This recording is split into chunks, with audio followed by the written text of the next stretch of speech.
of the fun. Hi, and welcome back to another Seed of Melanin story time. Grab your snack and your book if you have it. Today we're going to be reading The Day Santa Got Sick, written by Deanne Samuels and illustrated by Oliver Kryzz, C.J. Bundoc.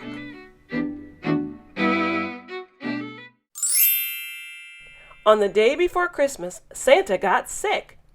Mrs. Claus made him some hot tea with honey, and he stayed in bed, sniffling and coughing and sneezing all day.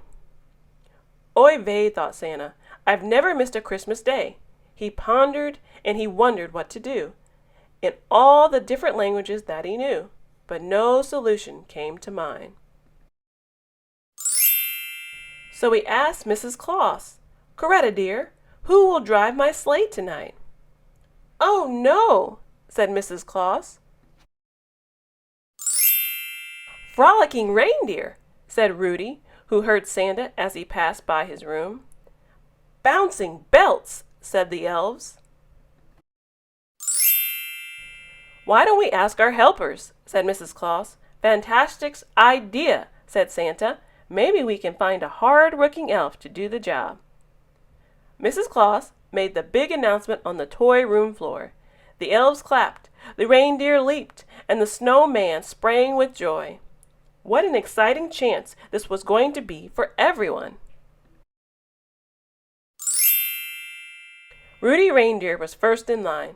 Okay, Rudy, said Santa, I'm going to ask you just one question. Rudy nodded his head. How would you place all the regalos around the Christmas tree? Rudy looked at his hooves. Oh no, he didn't have fingers. How would he open up the sack? Sorry, Santa, said Rudy in a sad voice. So Rudy and all the other reindeer had to get out of line.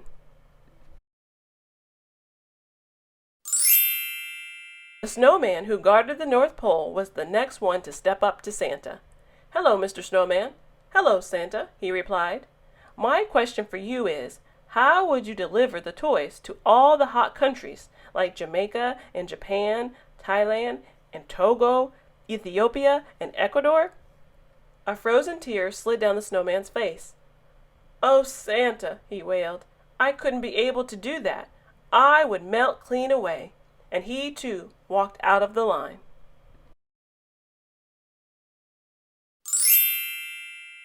Now the only ones left were the elves. Elvin the elf stepped up to Santa's couch. Okay, Elvin, how would you know which little girl or a boy should get a present? Elvin felt his stomach give a strange turn. Most people didn't know this, but elves couldn't read. They were extraordinary toy makers, but they hadn't had time to go to school. So all the elves also had to leave the line. All of them, but one. I suppose I could lead your sled this night, said Coretta Claus. What about me? Whispered a little girl elf. The Clauses looked around and saw Ella Elf, who they hadn't noticed before. I know how to read, Ella said. I can help with the lists of girls and boys.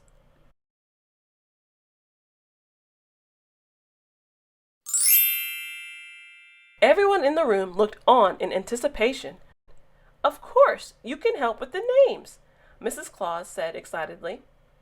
I will carry the sack, and we will both deliver the presents together. All of Santa's helpers were so relieved that Christmas wouldn't be canceled this year. That night, the snowman and all the elves helped tack up the sleigh. Ella Elf made sure the list of girls and boys was organized, and Mrs. Claus hooked up the reindeer for the long night ahead. Ella's heart was filled with rainbows and butterflies. She would be going on an amazing adventure with Mrs. Claus, all because she had learned how to read.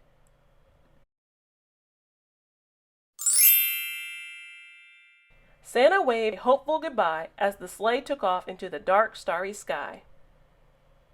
Mrs. Claus and Ella delivered gifts to Johnny and Deshawn,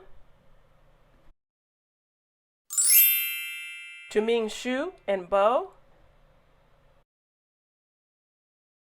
to Jomo and Jimmy, and Daria and Dorota. And finally, the sleigh returned to the North Pole early the next morning. Santa's heart burst with pride when he saw that Ella and Mrs. Claus had delivered all the gifts.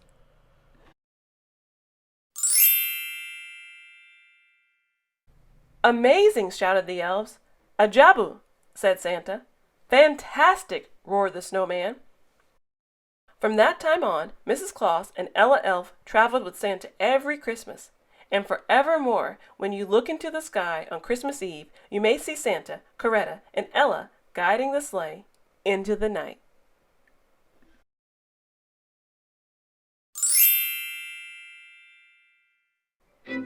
Thanks again, friends, for joining us for another Seed of Melanin story time as we read The Day Santa Got Sick, written by Deanne Samuels.